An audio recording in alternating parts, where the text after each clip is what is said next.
Welcome sa ating bagong video tutorial. Sa tutorial na to, pagpapatuloy natin ang forward reverse circuit natin na merong electrical interlock. So hindi nyo pa napapanood, maglalagay ako ng link sa description ng video na to. Kaya dito, para panoorin nyo muna siya, para maintindihan nyo kung anong gagawin natin dito. So dito plano ko kasing maglagay ng jug tsaka run bago manual auto. Naglagay rin ako ng dalawang limit switch. So ito pa rin yung diagram natin. Bali nilipat ko lang to ng, ang una natin gagawin ay paganahin muna natin tong jug tsaka run. So bali wala pa siyang kabling nakakabit dyan. So yung dati pa rin, dating setup pa rin natin. So ito, magdadagdag lang tayo connector. Saksak muna natin ang ating power circuit. Testing natin. On. Okay, naka-idle siya. Hindi nito ko ito. Forward natin. So naglagay nga pala ako dito ng rods. Dito ako natagalan. In-epoxy ko lang siya. So forward natin. Ayan. Kasi may stopper na tayo ngayon. So reverse natin. Ayan, tumama sa ating board. Okay. So ayan siya. Yan, nakatrip siya ngayon. Forward, reverse, stop, wala. Ganun pa rin yung dating circuit pa rin natin. So ngayon magmo-modify tayo. Patayin na natin breaker. Forward na natin konti. Okay. Patayin na natin ang breaker. Yun pa rin ang ating power circuit. So ngayon, bago tayo magsimula, papakita ko muna sa inyo itong klase ng switch na gagamitin natin ay selector switch. So meron siya dalawang posisyon. Parang lang din siyang on tsaka off. Pero ang likod niya, meron tayong normally open tsaka normally close. Parang push button lang din siya na ganito. Okay. Yung sa baba, yung sa taas, normally close. Yung sa baba, normally open. Ay merong nakalagay dyan. Makikita rin natin yung contact nya. So itong mga push button na ganito, ang tawag dito ay momentary switch o push button. Yung mga ganito naman, selector switch, siya ay latching. So ibig sabihin ng latching, pag pinihit natin siya, mag-i-stay na siya dun sa baba. Para siyang mga normal na switch natin sa bahay. Toggle switch, kapares nito. Off, tsaka on, position. So, yan yung latching na tinatawag. So, hindi lahat ng push button momentary. Meron din latching. Kapares nitong emergency stop. Pag ni-stop natin siya, mag-hold na siya dun, no? Magla-latch siya. So, siya meron normally open, tsaka normally closed din na contact.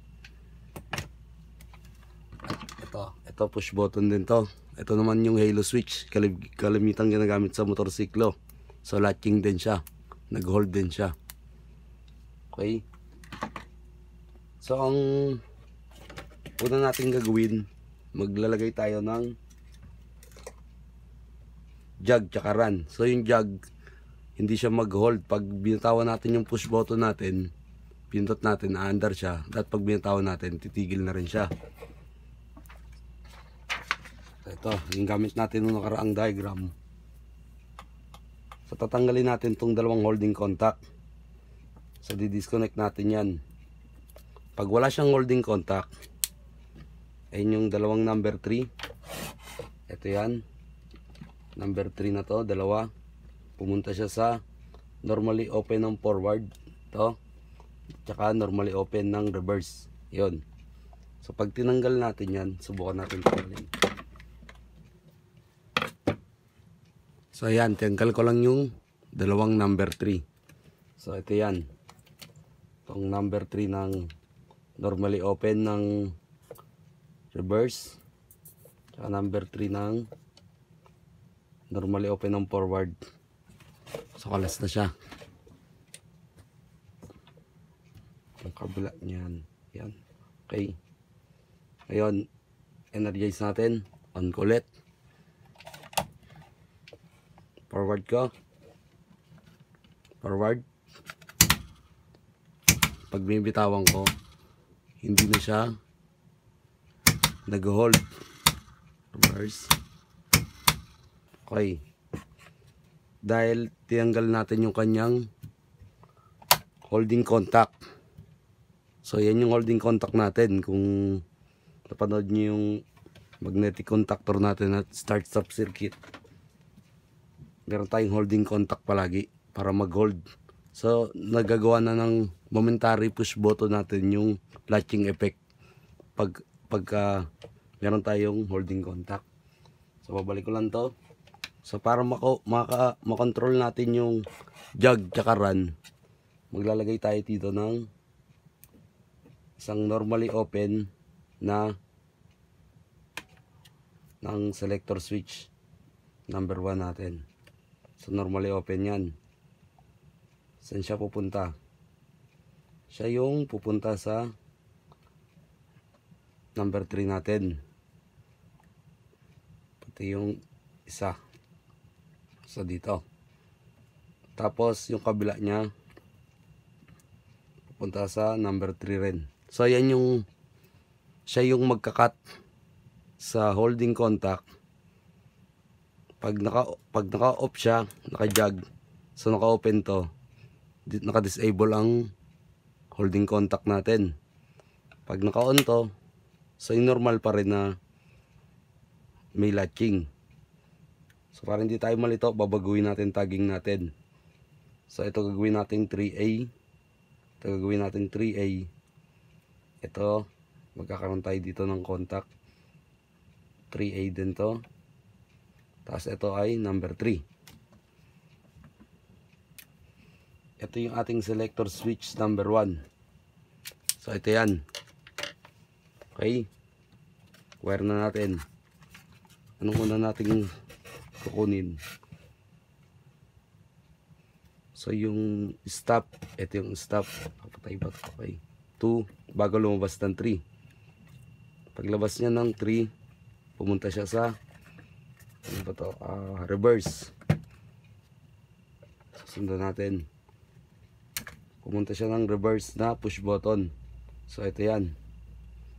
Tapos pumunta ulit ng normally open. Forward na push button. Tapos lumabas na siya. Papunta na dito. Pumunta na siya sa dalawang latching natin. So ito ang tatanggalin natin. Ito. Yung galing dito sa terminal block. Ito ay papapuntahin natin sa normally open ng selector switch natin. So ang normally open natin itong nasa pinakababa. Kung mapapansin natin sa push button natin kanina, pares lang yan. Yan yung ating normally open. Itong dalawang to. So dito pares lang sila. Lalagay natin siya dito sa normally open.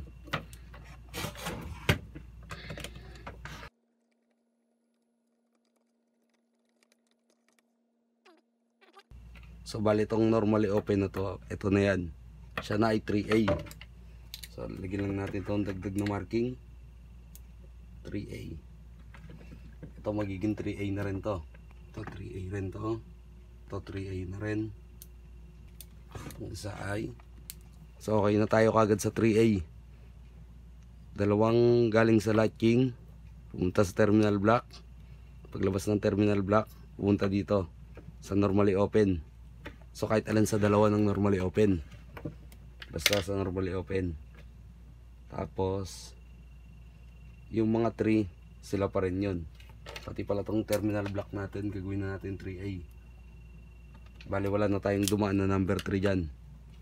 Kasi paglabas ng 3, sa stop button, ito siya, pumunta siya sa reverse push button bago forward push button. Kailangan na lang natin i-hook natin siya sa selector switch number 1 natin. O yung selector natin yung jog tsaka forward, jog tsaka running. Okay, kuha tayo wire. Ito, tayo ng wire number 3 dito na lang sa stop na push button natin. So ayan, pagkalabas ng 3 natin, diretso na kagad tayo dun ng stop push button, diretso na kagad tayo sa selector switch. So okay na yan. Testing natin, lagay mo natin sa jug, on natin, on.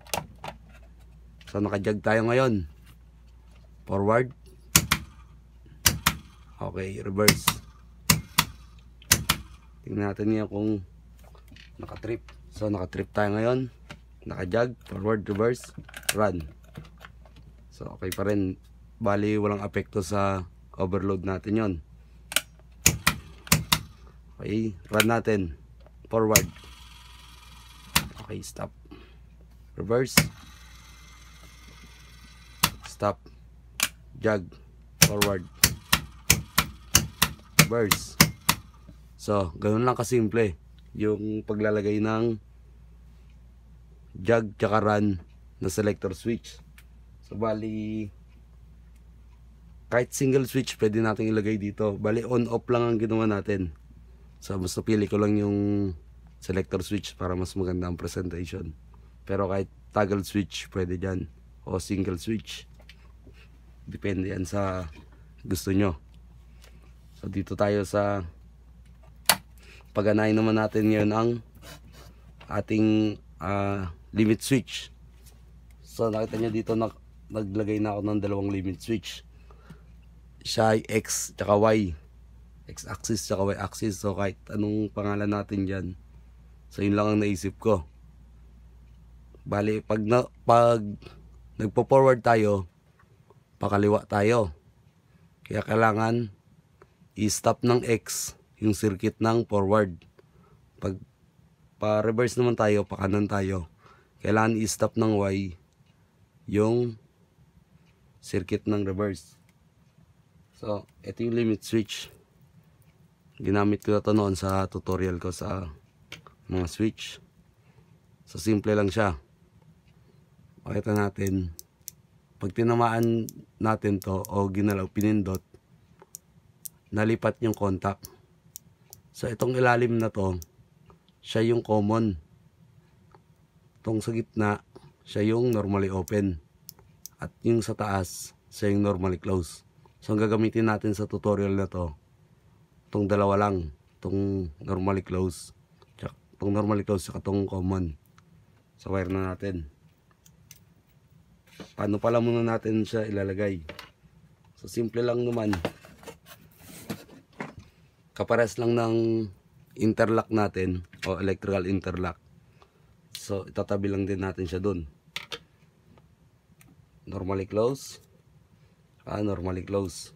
Pwede rin dito sa kabila, pero mas gusto ko dito maglagay lahat para isang line lang ang ginagalaw natin. Ito ay pag forward tayo, pag forward, pag ito X, so ito ay X, ito ay Y. Ito yung ating interlock limit switch. Ayan ang ating limit switch. Yan, dalawang yan, X limit switch tsaka Y limit switch. So paano natin wire to? Meron tayong number, lagyan din natin to. Ito number 4, ito gagawin natin 4A, ito 4A din. Sa kabila ganun din, ito 5A, ito 5A, ito gagawin natin 5. So medyo magulo, gagawa na lang ako bago. Ilagay ko dito sa screen. Sa wire na natin, maglalagay tayo dito ng panibagong terminal block. Ito munang number 4. Ang 4, ito yung 4 galing sa forward na push button. So ito lang yan, ito pumunta doon, nag-iisa lang yan. Ito pala, ito yung forward na push button natin, and meron tayong makita number 4, forward na push button. So ito yan, ito. Tapos pumunta siya sa normally open ng forward. So 4, ito sa likuran, ito tingnan natin, ito po, ayan. Kita ba? Ito number 4 ng normally open ng forward. Tapos yung isang number 4, ito siya, normally close ng reverse contactor natin. Siya yung interlock natin. So gagawin natin, as is na tong 4 na to, tsaka yung 4 na yun, tatanggalin na lang natin tong pumunta ng interlock. So dapat pumunta siya ng limit switch. Kuha muna ako ng tornilyo, mount ko muna to. Naglagay na ako ng terminal block, minix ko na siya. Tanggalin muna natin tong 4 dito. Ito ay lagay natin sa ibabaw ng terminal block. Tapos maglagay tayo ng wire papunta sa limit switch. So ang limit switch natin naka speed connector lang. So kahit alin dito sa normally close tsaka sa common. So dito tayo sa baba.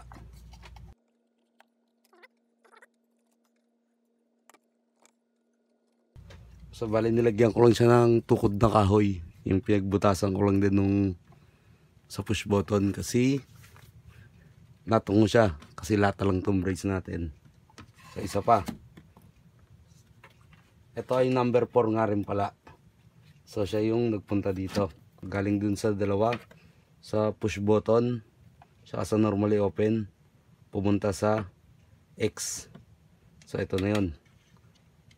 Bago yung pabalik, lagay natin dito bago diretso tayo sa normally close. So kinat lang natin siya. So yung pabalik 4A na. Nandito na tayo. Lagay mo natin to dito sa normally close.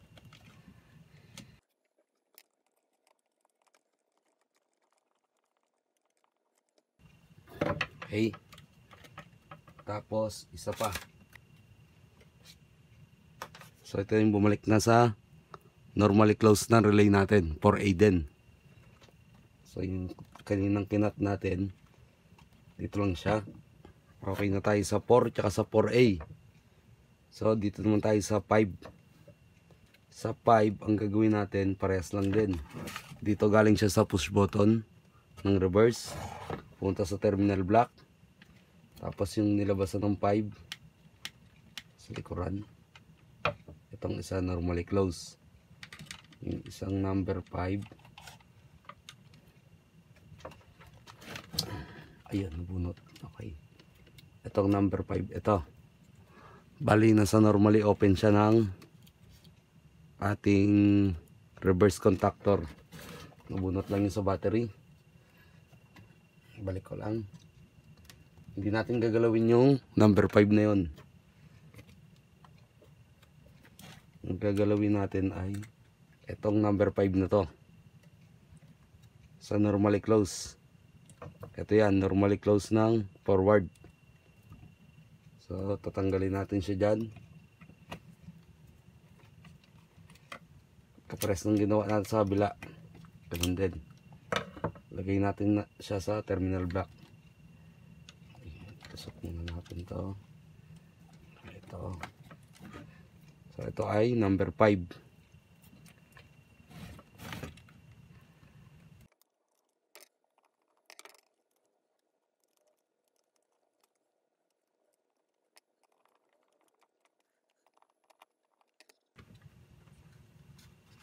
Lalagay pa tayo ng wire ulit. Number 5 ulit. Papunta naman sa kabilang limit switch. So kahit alin ulit sa dalawa, common o kaya common at normally close. So ayan, dumadami na ang wire. Isa pa, number 5A, pabalik ng normally close natin. Normally close ng limit switch papunta sa normally close ng ating reverse contactor, forward contactor para sa interlock. Ito 5A. So ayun na siya, 5A. Pabalik na doon sa tinanggalan natin kanina. normally close. Ng forward ng contactor. Forward ng contactor, normally close. Bali siya yung interlock. Ayan, ayos na. Testing na kagad natin. Tignan natin kung gagana.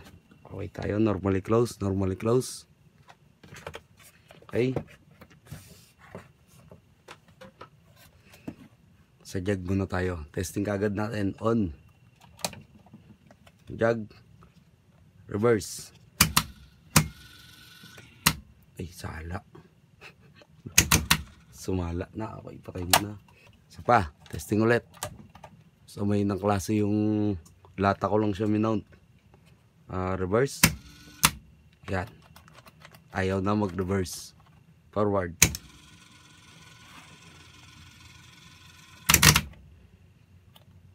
So nahirapan pa siya idiin. Sara natin. So magkano maayos. Reverse. Forward. Ayos. Forward. Ayaw. Kasi naka-open na yung ating limit switch na X. Reverse. So mahina ako sa mechanical design. Pero sa susunod na video, papaganahin natin to. Hindi ko na itutuloy ngayon kasi masyado nang mahaba. Tsaka medyo madugo. So, iksian lang muna natin tong video na to. Sana may natutunan kayo sa video na to. Kung meron kayong katanungan, comment lang kayo sa baba. Yung diagram na ginamit ko, ilalagay ako ng link sa video description na to. Okay.